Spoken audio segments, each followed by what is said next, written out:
بسم الله الرحمن الرحیم. السلام علیکم و رحمت الله و برکاته. عزیزان، امروز کمی درباره ماه شعبان و این چنین درباره آمادگی به ماه مبارک رمضان همراهتان صحبت خواهم کرد. چه خیلی میدانیم الکی ما در ماه شعبان هستیم و امروز خطا نکنم دهم ماه شعبان است و چند روز میگذرد که الکی همدیگر را به آمد ماه مبارک رمضان مبارکباد خواهیم گفت. در ماه شعبان بعضی از تابعین الکی در دکانهای خود را میبستند. برای آمادگی به ماه رمضان کارهای دنیا را کنار میگذاشتند و از حاضر من و شما هم باید یک نقشه داشته باشیم به ماه مبارک رمضان که این ماه را چگونه سپری خواهیم کرد.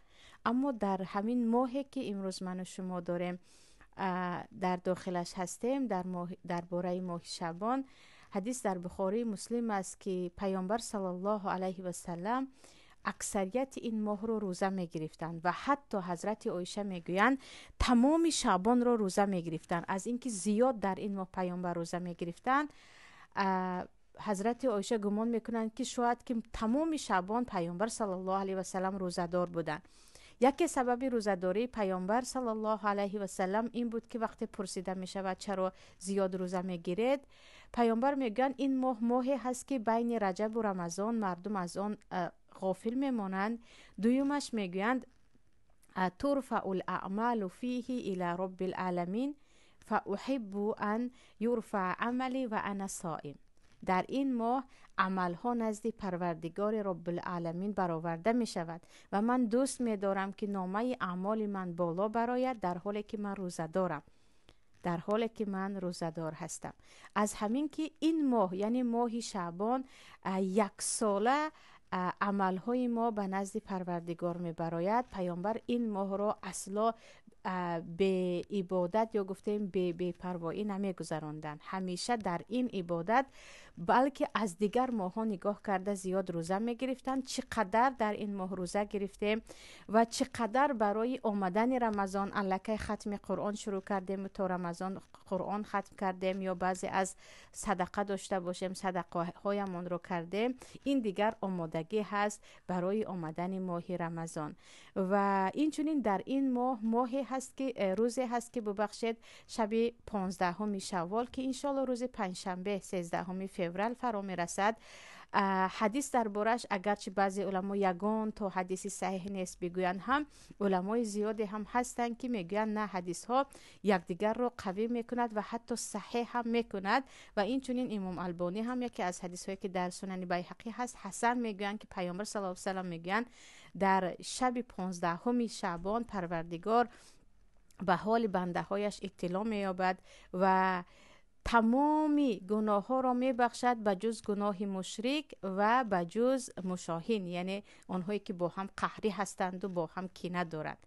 یعنی در این ماه انشالله روز پنجشنبه شبی هست که آن شب در دیگر شبهای ماها وجود ندارد، ولی آن شب رو در مسجد گذرانیدن و دست جمعی یک نماز مخصوص خواندن و در خانه ها گذرانیدن یگان دلیل نیست. فقط پیامبر صلی الله علیه و سلم به ما خبر میدن که یک شب مخصوصی هست که شب بخشیده شدن گناه هست و یکی با همدیگر قهری باشید، یکی با همدیگر جنگی باشید، آشتی کنید تا آن شب بخشیده شوید.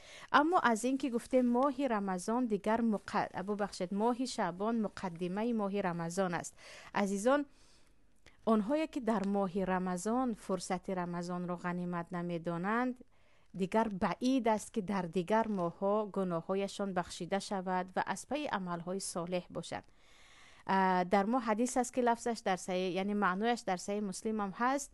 پیامبر صلی الله علیه و سلم در بالای منبر 3 بار آمین میگویند.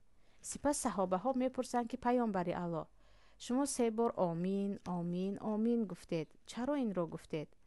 پیامبر میگویند صلی الله علیه و سلم به نزد من جبرائیل آمد و به من گفت خسران شد، یعنی به همه چیز شد، همه چیز را از دست داد. بعضی علما میگن هلاک شد، خوابه و خسیر میگن. همون کسی که رمضان آمد و گناهایش بخشیده نشد. سبحان الله. پیامبر میگن جبرائیل به من گفت بیچاره شد همان کسی که رمضان آمد و گناهش بخشیده نشد. من هم گفتم آمین. سپس جبرائیل گفت بیچاره شد هر کسی که نام تو گرفته شد و به تو صلوات نفرستاد. من گفتم آمین. سپس جبرائیل گفت بیچاره شد، هلاک شد هر کسی که پدر و مادر پیر دارد و داخل جنت نشد. یعنی با نیکی کردن به آنها جنت را دریافت نکرد. من هم گفتم آمین. یعنی اینجا اگر به حدیث چقدرتر نگاه کنیم میبینید که جبرائیل میگویند محمد بگو آمین به هر کسی که رمضان آمد و رمضان را از دست داد، فرصت های رمضان را از دست داد و او در رمضان کوشش عبادت نکرد. پس کی و عبادت میکند؟ وقتی تو در رمضانی که به تو دیگر هیچ بهانه ای نیست، شیطان ها همه زنجیربند هستند، درهای جنت باز است و تو در این ماه اگر طلب مغفرت و عملهای صالح نکنی، در ماهی که پروردگار به تو کمک کرده ایستاده است که من شیطان هایی که تو رو به گناه کشاله میکردن من زنجیربند کردم، تو الان عمل صالح کن، تو باز هم عمل صالح نمیکنی، پس کی میکنی؟ و این چونین وقتی کسی به پدر و مادر پیرش که جنتش آنها هستند خوبی نمیکند و به کی خوبی میکند؟ از کسی که به پدر و مادر پیر خود خوبی نمیکند هیچ چیزی از خیر نباید انتظار شد. در حقیقت خوابه و خسر یا گفتیم هلاک شد و همه چیز را از دست داد. عزیزان، ماه مبارک رمضان ماهی هست که پیامبر صلی الله علیه و سلم میگویند درهای جنت باز می شود. شما تصور کنید جای درش محکم است، قلف زده است، فکر میکنید چگونه داخل شوم. هزار یک راه را میبینید، اما وقتی در باز باشد شتابان دویده به آنجا می روید. این ماه رمضان درهای جنت همگی باز می شوند. باید بشتابیم، دویده همه چیز رو کنار گذاشته به آن داخل شویم. اما داخل شدن به آن دروازه های جنت فقط با تمام روز گرسنه نشستن نه، بالای روزداری یک چند عمل های دیگر هست. یک چند عمل های هست از قیام اللیل یا گفتیم نمازهای تهجد و نماز تراویح و روزها با ذکر مشغول بودن و همیشه در عملهای صالح بودن و کارهای دیگر. یعنی به آن دروازه های کشاده جنت مویان با عملهای صالح خود داخل می شویم. و اینجا یک ایده هستند رمضانشان از غیر رمضانشان هیچ فرق نمی کند. چگونه ای که در دیگر ماه ها تمام روز کار میکردند و شب خواب میکردند، بگاهی خوراک شام خوران، در رمضان هم همین، فقط تمام روز گرسنه کار میکنند اما شبها با یک افطار پس از آن خواب میکنند. خواندن نماز تراویح میخوانند، نخوانند سنت است، نخوانی گناهگار نمیشوی. گویان فتوا هم یافتنش خیلی آسان است، خواب میکنند. ولی چگونه که جبرائیل به پیامبر گفتند خواب و خسیر، هلاک و بی همه چیز است اون کسی که ماه رمضان رو هم مثل ماه‌های دیگر میگذراند، پروای ندارد که در کدام ماه الان است. سبحان الله. پیامبر صلی الله علیه و سلم میگن هر شب در ماه رمضان الله سبحانه و تعالی عده را از دوزخ نجات میدهد. هر روز یک روزدار دعایش قبول می شود. اصلا در ماه رمضان شبهای قدر است، تقدیر یک ساله تو نوشته می شود. این شبها و این روزهایی که انشالله پس از چند روز مهمان من و شما می شوند شب و روزهای عادی نیستند. باید دنیا رو کنار گذاریم. رزق از جانب الله هست. یقین بدانید اگر همین ماه را شما برای عبادت الله جدا کردید، اصلا پروردگار شما رو گرسنه نمیماند که بگوید من رمضان کار نکردم و گرسنه ماندم. این ماه باید با عبادت گذرد و خوش به حال آنهایی که میگویند من رمضانم را در نزد خانه پروردگار در کعبه میگذرانم، که پروردگار به همه‌مان نصیب کرده باشد. اینجا برای آن که رمضان ما مثل ماه‌های دیگر نگذرد و ما لذت عبادت، لذت اجابت دعا، لذت آن دویده داخل شدن به جنت را بچشیم، عزیزان از حاضر ما باید یک نقشه داشته باشیم، نقشه برای عمل کردن و نقشه برای ترک کردن. چی کارها هست که ما هر روز میکنیم و نباید در رمضان کنیم و چی کارهایی هست که ما کم میکنیم یا اصلا نمیکنیم و در رمضان باید بکنیم. پیامبر صلی الله علیه و سلم در ماه رمضان هر روز جزء از قرآن را به جبرائیل می‌خواندند. رمضان ماه قرائت قرآن است. رمضان ماه قرآن است. آنهایی که قرآن خوانده نمی‌توانند بیش تابید برای یاد گرفتن قرآن در این ماه مبارک رمضان. آنهایی که قرآن خوانده می‌توانند یک بار نه چند بار ختم کردن و همیشه با قرآن بودن در این ماه را باید برای خود نقشه کشیم. اما شب‌های رمضان که آن شب‌ها دیگر وجود ندارد در بقیه سال و الله می‌داند تا سال دیگر این فرصت به ما هست یا نه، باید شب‌های رمضان را دقیقه به دقیقه، ساعت به ساعت، وقت به وقت برای خود جدا کنیم که با کدام عمل می‌گذرانیم. و چیز دیگر، ماه رمضان ماه تعلیم است. به کودکان خود از روزه و از فایده‌های روزه و از عموما احکام روزه باید در این ماه صحبت کنیم. چه خیلی گفتم پروردگار در این ماه دشمن شما را زنجیربند کرده است. شما آزادید از قیود و از وسواس شیطان که هرچی از عمل صالح هست برای خود انجام میدهیم. شاید که با برکت رمضان تمام سال ما هم به رمضان تبدیل شود. چه کسایی هستند که در رمضان توبه کردند و توبه آنها تمام عمر همراهشان است. چه نفرانی هستند که در رمضان آنها شروع به خواندن و قرآن آموزی و علمهای دیگر کردند و دیگر علم را ترک نکردند. این ماه مبارک رمضان عجب ماهی هست عزیزان، از حاضر برایش نقشه کشید.